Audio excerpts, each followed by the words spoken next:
নমস্কাৰ, মোৰ অনুষ্ঠানলৈ সকলোকে স্বাগতম জনাইছোঁ।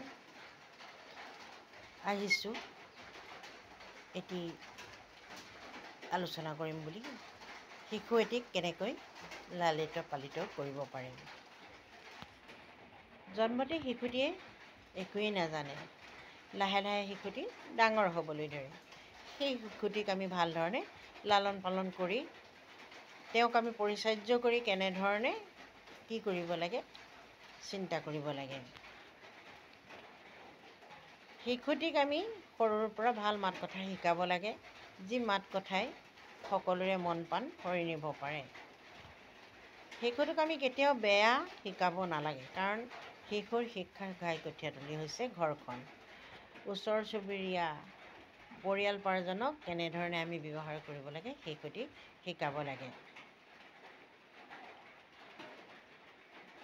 এখন ঘৰত বহুকেইজন মানুহ থাকিব পাৰে, ডাঙৰৰ পৰা সৰুলৈকে। গতিকে যিসকলক যেনেধৰণে ব্যৱহাৰ কৰিব লাগে বা সন্মান কৰিব লাগে তেনেধৰণে আমি শিশুটিক শিকাব লাগে, যাতে শিশুটিয়ে সেই কথাখিনি অনুকৰণ কৰি ভালধৰণে নিজে আয়ত্ব কৰি ভাল এটা বাৰ্তা দিব পাৰে।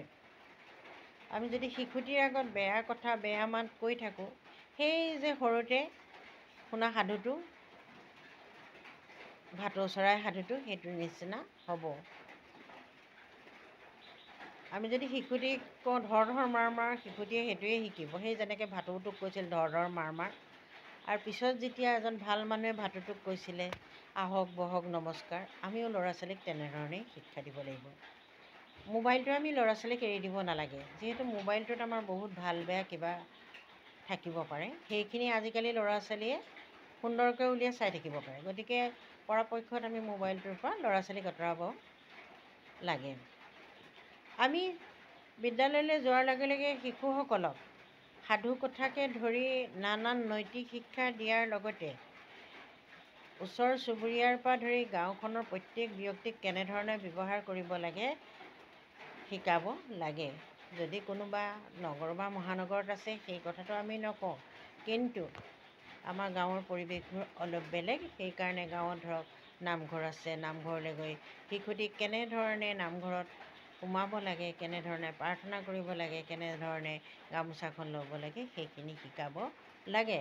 বিশেষতে ঘৰত যদি বয়োজ্যেষ্ঠ লোক থাকে, আমি শিশুটিক সেই বয়োজ্যেষ্ঠসকলক সন্মান কৰিবলৈ শিকাব লাগে, কাৰণ সেই বয়োজ্যেষ্ঠসকলে বহুত কথাই জানে, যিখিনি কথা আমি নাজানো। গতিকে শিশুটিক তেখেতসকলৰ স্পৰ্শলৈ যাবলৈ দিব লাগে। কিন্তু দেখা যায় কেতিয়াবা কেতিয়াবা শিশুসকলক ককাক আইতাকৰ ওচৰলৈ যাবলৈ দিয়া নহয়, ফলস্বৰূপে পিছত এটা বেলেগ বেয়া কিবা এটা প্ৰতিক্ৰিয়াৰ সৃষ্টি হয়গৈ। কিন্তু যিসকল ককাক আইতাকৰ লগত ল'ৰা ছোৱালী ডাঙৰ হৈছে, ককাক আইতাকে যেনেধৰণে সুন্দৰ আচৰণ কৰে বা ব্যৱহাৰ কৰে, সেই ল'ৰা ছোৱালীসকলেও তেনেধৰণে আচৰণ বা ব্যৱহাৰ কৰিবলৈ শিকে। এইটো এটা দেখি থকা ঘটনাহে মই উল্লেখ কৰিছোঁ। পিতৃ মাতৃয়ে যেতিয়া নিজৰ মাক দেউতাকক চিনি নাপায়, সেই পিতৃ মাতৃ সন্তানে আকৌ কেনেকৈনো ককাক আইতাকক চিনি পাব।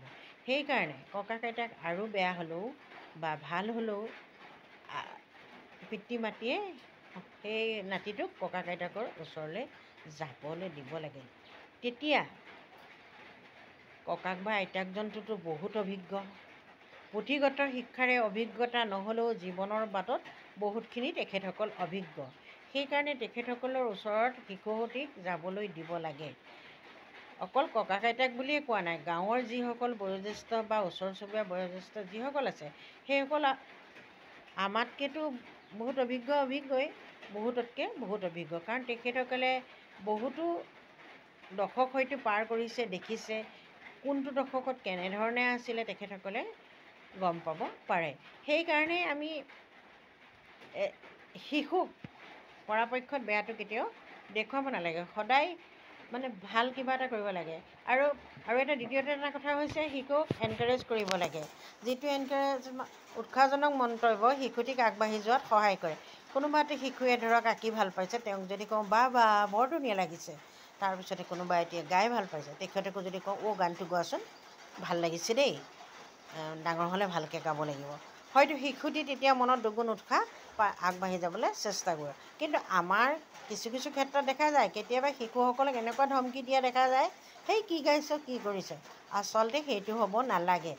পৰাপক্ষত আমি শিশুসকলক ঘৰৰেই হওক, ওচৰ চুবুৰীয়াই হওক, আমি এনকাৰেজ কৰিব লাগে বা উৎসাহজনক মন্তব্য দিব লাগে। কি কাৰণে? সেই শিশুটিৰ গাত এটা প্ৰতিভা আছে।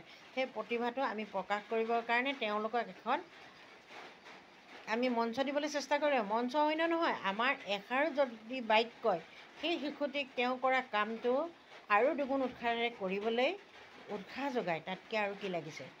তেওঁতো বেয়া কাম কৰিবলৈ ধৰা নাই, ধৰক ছবি এটা আঁকিবলৈ লৈছে, সেই ছবিটোতো ধৰক অকণমান হ'লেও তেওঁ আঁকিছে, গতিকে সেই ছবিটো তেওঁ পাৰক নোৱাৰক আমি উৎসাহ দিব লাগে। তেতিয়া কি হয়, শিশুটিৰ মন মগজু মোক দেখোন আমুকে এনেকৈ কৈছে, মই আৰু অলপ ভাল ধৰণে কৰোঁচোন।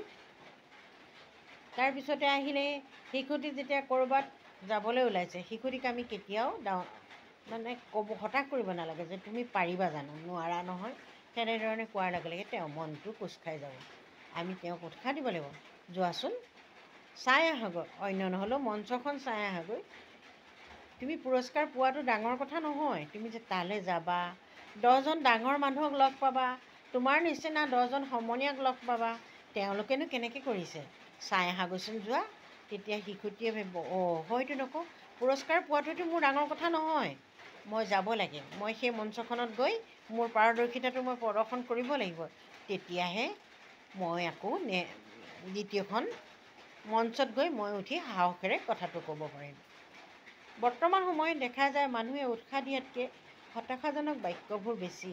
ডাঙৰেই হওক, সৰুৱেই হওক, যিয়েই নহওক, মানুহে যি কামেই নকৰক সকলোক উৎসাহ দিব লাগে। তেতিয়া মানুহৰ কি হয়, মন মগজুবোৰ ভাল হয় আৰু এটা কাম কৰিবলৈ আগবাঢ়ি যাব পাৰে। যেতিয়া আপুনি নেতিবাচক কথাৰে কাৰোবাক থকা সৰকা কৰিব, তেতিয়া তেওঁ মনটো কিন্তু উগুল থুগুল হোৱাৰ লগতে হতাশা হৈ গোটেই জীৱনটো চটফটাই থাকিব।